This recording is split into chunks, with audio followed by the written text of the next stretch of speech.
Hello student, स्वागत है आप सबका हमारे इस यूट्यूब चैनल में।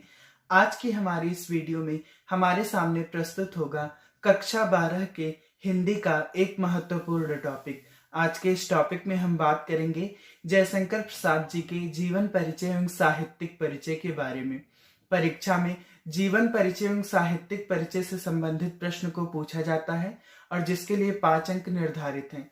तो आज के इस टॉपिक में हम जयशंकर प्रसाद जी के जीवन परिचय और साहित्यिक परिचय को विस्तृत रूप से सीमित शब्दों में समझने का प्रयास करेंगे।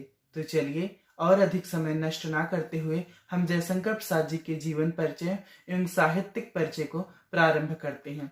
लेकिन उससे पहले आप सबसे अनुरोध है, अगर आप हमारे चैनल पर नए हैं या अभी तक आपने चैनल को सब्सक्राइब नहीं किया है तो आगे के अपडेट के लिए आप हमारे चैनल को सब्सक्राइब कर सकते हैं। तो चलिए और विलंब ना करते हुए जयशंकर प्रसाद जी के जीवन परिचय एवं साहित्यिक परिचय को समझने का प्रयास किया जाए।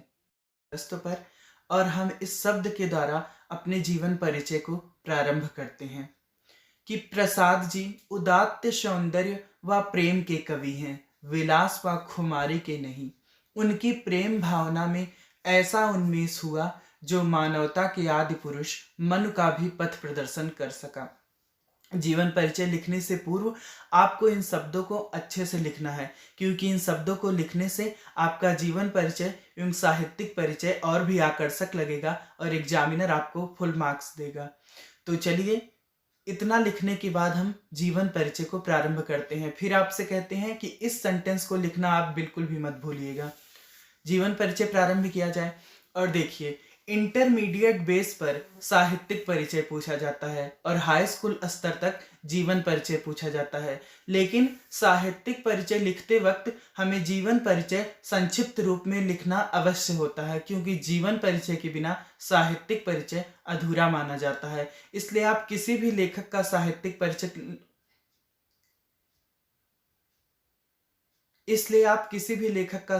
परिचय लिखेंगे तो आपको जीवन परिचय अवश्य ही लिखना होगा। तो चलिए, हम प्रारंभ में जयशंकर प्रसाद जी के जीवन परिचय को लिखते हैं। तो आप हेडिंग लगाइएगा जीवन परिचय, और जीवन परिचय में आप लिखेंगे कि जयशंकर प्रसाद का जन्म 30 जनवरी 1889 ईस्वी में काशी के सुंघनी साहू नामक प्रसिद्ध वैश्य परिवार में हुआ। आगे लिखेंगे आप, छोटी उम्र में पिता व भाई का साथ छूटने से इनका शिक्षा क्रम टूट गया। आगे लिखेंगे, गृह व्यापार संभालते हुए ही इन्होंने स्व अध्याय जारी रखा। परिवारजनों की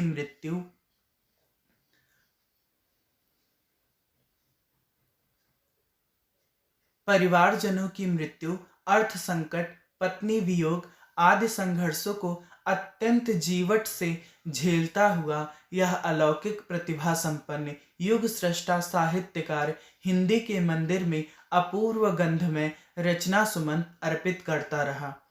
फिर आप लिखेंगे 14 जनवरी 1937 को इनका निधन हो गया। तो जीवन परिचय आपको संक्षिप्त रूप में ही इंटरमीडिएट बेस पर लिखना होता है। आपको ज्यादा ध्यान साहित्यिक परिचय की तरफ देना चाहिए। लेकिन साहित्यिक परिचय अगर आप लिखेंगे तो वहां जीवन परिचय अवश्य ही लिखिएगा, क्योंकि जीवन परिचय के बिना साहित्यिक परिचय अधूरा माना जाता है। फिर आप हेडिंग लगाइएगा साहित्यिक परिचय। साहित्यिक परिचय में आप लिखेंगे कि अनेक कहानी संग्रह, कई उपन्यास तथा निबंधों की रचना करके प्रसाद जी ने अपनी प्रतिभा का प्रसाद हिंदी को प्रदान किया। आप लिखेंगे कि इन्होंने कई कहानी संग्रह, कई उपन्यास तथा कई निबंधों की रचना करके हिंदी साहित्य की अत्यंत महानतम सेवा की है। और फिर आप लिखेंगे अगली लाइन कि प्रसाद जी का दृष्टिकोण विशुद्ध मानवीय रहा है, उसमें आध्यात्मिक मानववाद की प्रतिष्ठा है। आगे आप लिखेंगे, प्रसाद जी की प्रारंभिक रचनाओं में ही संकोच और झिझक होते हुए भी कुछ कहने को आकुल चेतना के दर्शन होते हैं। तत्पश्चात आप लिखेंगे कि चित्राधार में ये प्रकृति की रमणीयता और माधुर्य पर मुग्ध है। प्रसाद जी छायावादी कवि थे। आपको बता दें कि छायावादी कवि में प्रमुख स्थान प्रसाद जी का है। छायावाद युग के प्रवर्तक ही प्रसाद जी हैं। तो आप लिखेंगे कि प्रसाद जी छायावादी कवि थे। आगे लिखेंगे, प्रेम और सौंदर्य उनके काव्य का प्रधान विषय है, यानी इनके काव्य का प्रधान विषय प्रेम है और सौंदर्य है। आगे लिखेंगे मानवीय संवेदना इनके साहित्य का प्राण है, विविध छंदों का प्रयोग इन्होंने किया है। वस्तुतः प्रसाद जी का साहित्य अनंत वैभव संपन्न है।